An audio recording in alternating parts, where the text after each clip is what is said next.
Hi everybody, this is Tracy Bookman, owner of Homestead Roofing, and this is episode 1 of a video series that we're going to be doing called The 7 Things You Need to Know About the Insurance Claim Process, but We're Too Afraid to Ask.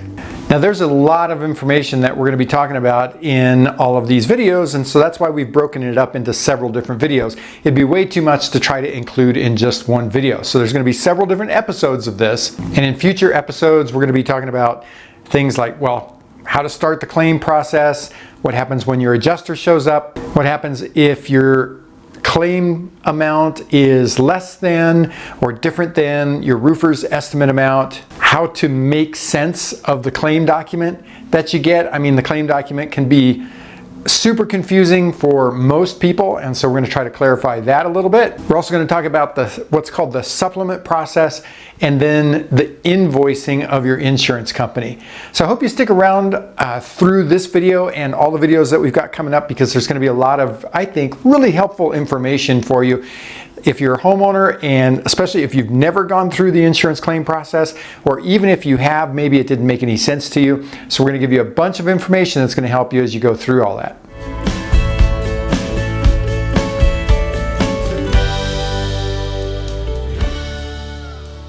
So like I said, the insurance claim process can be pretty confusing, especially when it comes to actually filing the claim, understanding deductibles, depreciation, what the adjuster does, what your contractor does, how the invoicing works. So that's why we're going to start trying to clarify all that. Now on this video, we're going to talk about what happens first. It all starts with filing a claim. But on this video, be sure to watch until the very end, because we're actually going to give you some red flags to watch out for when you're going through the claim process. Before you actually file a claim, I mean, a lot of people might be tempted after a storm to call the insurance company, but before you do that, before you do anything, first step should be to call a roofing contractor. Make sure that it's a contractor, though, that you trust, or that someone you trusts.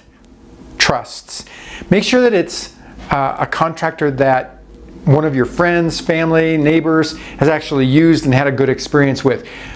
Don't give in to the temptation to let the neighborhood canvassers, the door-to-door guys, get up on your roof. Don't give in to the temptation to let the telephone solicitors send somebody out to inspect your roof. You want to make sure that you're choosing the right person at the start of the process, somebody that can be able to help you all the way through. The roofer is going to be able to give you an opinion about the condition of the roof, about whether or not you may have insurable damage, or whether it's something you're going to have to pay out of pocket to take care of. Okay, now there's a little bit more information here that's important actually before you file the claim. When you call the insurance company, whether you're talking to a claim representative or whether you're talking to your insurance agent, if you don't have your policy or you're not able to understand your policy, there's 2 questions that you're going to want to ask your insurance agent or company.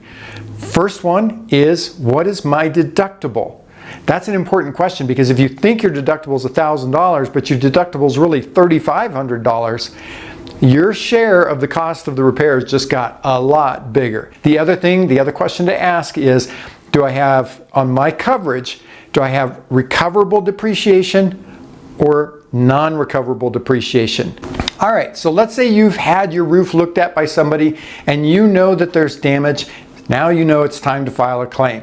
What happens next? Well, you're going to want to call your insurance company. You can either call the claims department. They will have probably given you an 800 phone number when you've got your policy. You're going to call that phone number, or you can also call your local insurance agent and inform the agent of what's going on and what you want to do. Oftentimes the agent can actually file the claim for you. Now when you call, if you call the claims department, or even if you're working through your insurance agent, the claims department is going to ask you several questions, but there are 2 questions that really stand out. And let's talk about these 2 questions because they're very important. The first thing that they're going to want to know is, what type of damage did you sustain?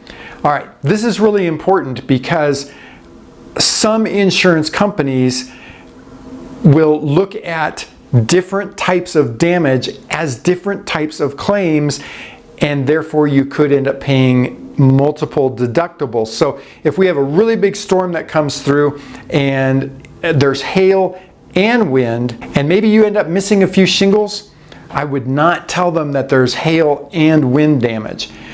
That's actually happened to one of our customers before, who called in a claim because he had wind damage, but he also reported that he thought there was hail up there. He hadn't had the roof inspected.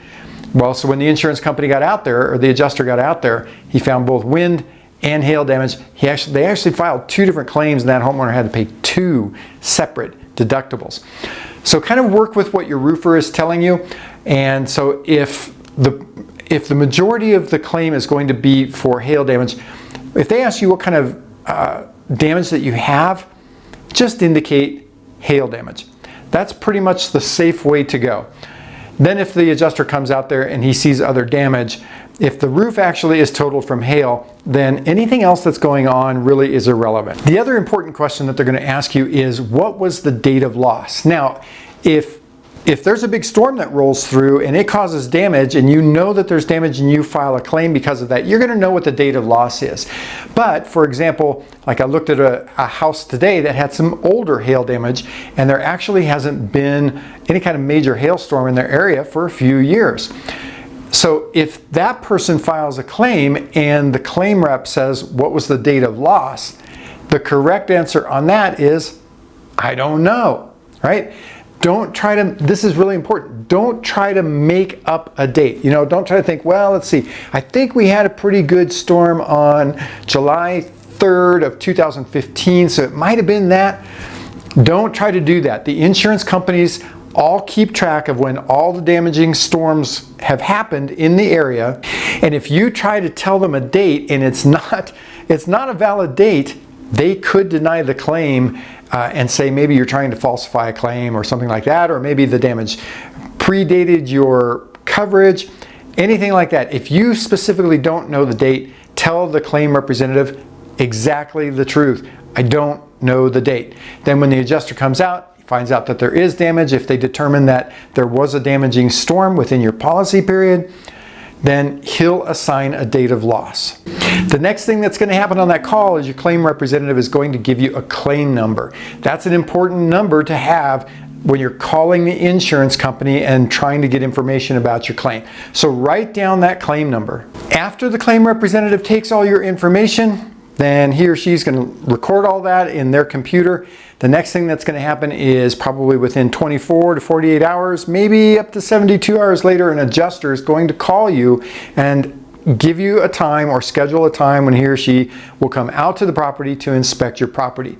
All right, so that's how you file a claim. That's pretty much all the information that you should need. Now let's talk real quick about some red flags. Number 1, roofers are not insurance claim specialists. Now you might have a roofer who tells you, yeah, we're insurance claim specialists or we're claim specialists. You might see that printed on the side of their truck. You might see it on their business card. It might be in big bold letters on their website or something like that. But just because they say it doesn't mean that it's true. Here in Colorado, roofers are not even allowed to claim to be insurance claim specialists. And the reason that they're not is because roofers don't know how to read and interpret your insurance policy. Roofers are not legally allowed to try to interpret your insurance coverage. Roofers are not allowed to tell you what your particular policy does and doesn't cover. And roofers are not allowed to negotiate pricing with your insurance company. They're not allowed to adjust the claim. Number 2 red flag. Don't let the roofer call in the claim for you. A lot of times, especially the door knocking guys, they get down off your roof, they tell you all the damage and everything that they are finding up there. They might tell you, well, let's go ahead and call in the claim right now. I've got your insurance company's claim department phone number. Let's go ahead and just get on the phone. If you want me to, I can actually talk for you.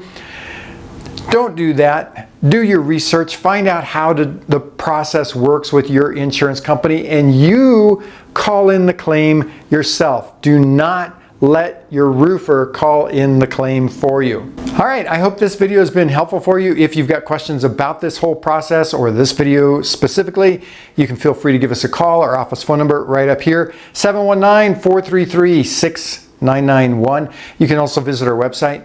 That's right down here, homesteadroofingcolorado.com. We've got a ton of information out there, lots of other videos, lots of education for you. If you like this video, please give us the big thumbs up. We'd love it if you'd subscribe to the channel, click the bell icon up there so that way you get notified when we've got new videos. Hey, and also if you've got questions that you'd like us to answer publicly, leave those in the comment section down below. We read and respond to all of the questions that we get on our YouTube channel. Remember, this series is called 7 Things You Need to Know About the Insurance Claim Process, but we're too afraid to ask, so stay tuned for episode 2, and until then, I'm Tracy Bookman, owner of Homestead Roofing.